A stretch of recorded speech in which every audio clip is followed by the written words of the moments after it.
ಲೇ welcome back to ಇವತ್ತಿನ blog ಲೇ. ಸೊ ಈ ವರ್ಡ್ಸು 97 ಸುಭಾಷ್ ಬ್ರೋ ಇಂದ ಇನ್ಸ್ಪೈರ್ಡ್ ಆಗಿರೋದು. ಸೊ ಏನಾದರೂ ತಪ್ಪಿದ್ರೆ ನೀವು ಹೊಟ್ಟೆಗೆ ಹಾಕ್ಕೊಂಬಿಡಿ. ಮನೆಯಿಂದ ಬಸ್ ಸ್ಟಾಪ್ಗೆ ಬಂದು ಬಸ್ ಬಂದಮೇಲೆ ಬಸ್ ಹತ್ಕೊಂಡು ಸೀದಾ ಕಾಲೇಜ್ ಕಡೆಗೆ ಬಂದೆ.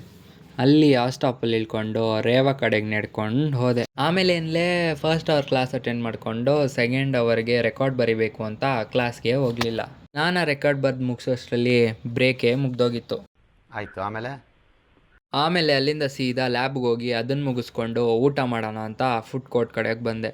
ಊಟ ಮುಗಿಸ್ಕೊಂಡು ಮತ್ತೆ ಕ್ಲಾಸಿಗೆ ಬಂದು ನೋಡಿದ್ರೆ ಹೆಂಗೆಂಗೋ ಆಡ್ತಾವ್ರು ಇವರು.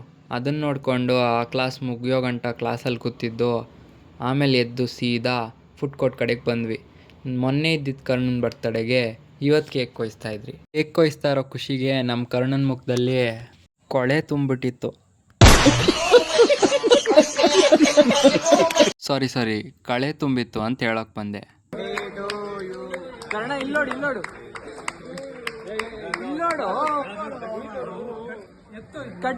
ಕೇಕ್ ಕಟ್ ಮಾಡಿದ ದಿನ ಕರ್ಣನ್ ಮುಖದಾಗ ನಾನು ಆವತ್ತು ಇವರ ಮುಖದಲ್ಲಿ ಒಂದು ತೇಜಸ್ಸನ್ನು ನೋಡಿದೆ, ಏನನ್ನು ಸಾಧಿಸಿರೋ ಸಂತೋಷ. ಹಿಂಗೆ ಅನ್ಕೊಂಡು ಅಲ್ಲಿಂದ ಸೀದಾ ಬಸ್ ಸ್ಟಾಪಿಗೆ ಬಂದು ಬಸ್ ಹತ್ತಿ ಮನೆಗೆ ಬಂದೆ.